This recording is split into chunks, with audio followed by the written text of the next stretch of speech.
Well, we begin with a developing story coming to us out of Afghanistan. At least 6 suicide bombers have targeted a police headquarters in the southeastern city of Gardez. The attack is still ongoing, and we're getting reports that many police have been killed and wounded.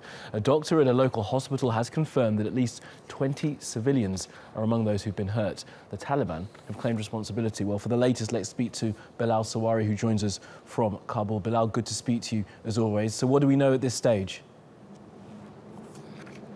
I was speaking to the police chief moments ago. He confirmed that Afghan special forces could be fighting 1 or 2 attackers, and that the Afghan special forces had managed to destroy 3 suicide jackets because the attackers were shot dead before they could detonate their vests.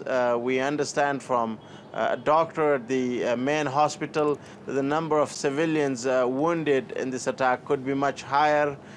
This was a clear breach of security.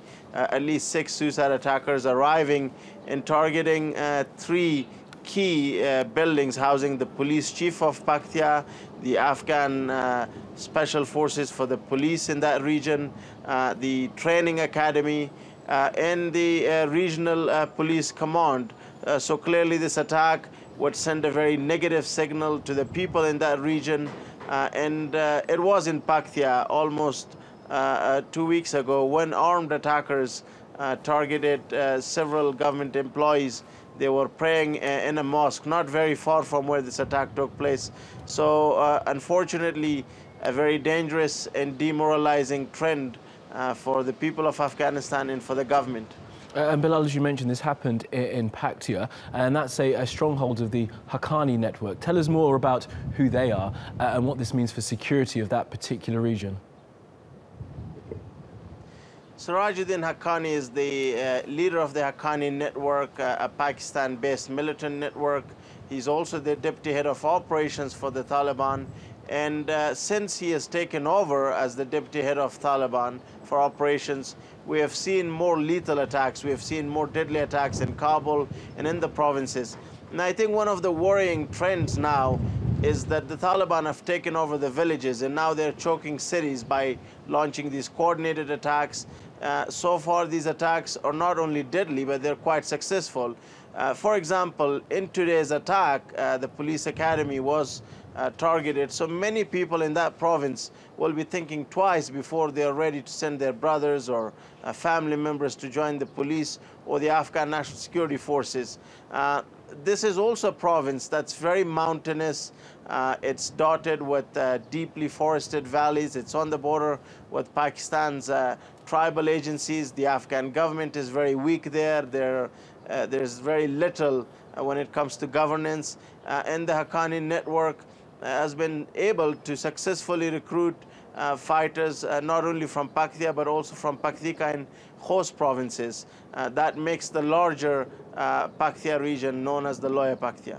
And Bilal, finally, this of course comes on the back of that huge truck bomb that we had in Kabul a couple of weeks ago, and the announcement last week that the US are about to send 4,000 extra troops to Afghanistan. I mean, the security situation in the country is fragile. How do we see the next few weeks and months going with this continuing insurgency? I think the most dangerous fact for the Afghan government and its international allies is that the Taliban managed to take over a lot of ground and territory in 2016. And with that came the opportunity for the Taliban to recruit and expand their recruitment grounds in those regions.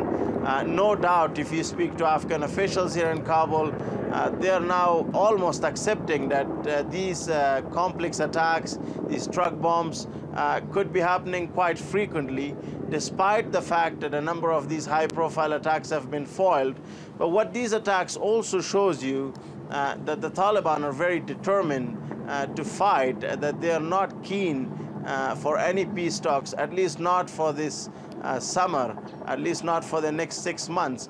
And we know with the arrival of more international, especially US forces, the danger of insider attacks where Afghan soldiers could turn their guns against their international colleagues is quite high. As we saw yesterday in the city of Mazar-e-Sharif, an Afghan commando used 3 rocket-propelled grenades as semi-automatic machine guns and injuring at least 7 US soldiers who are instructors teaching those soldiers how to fight a war. So unfortunately, there will be tensions. Unfortunately, there will be attacks like this.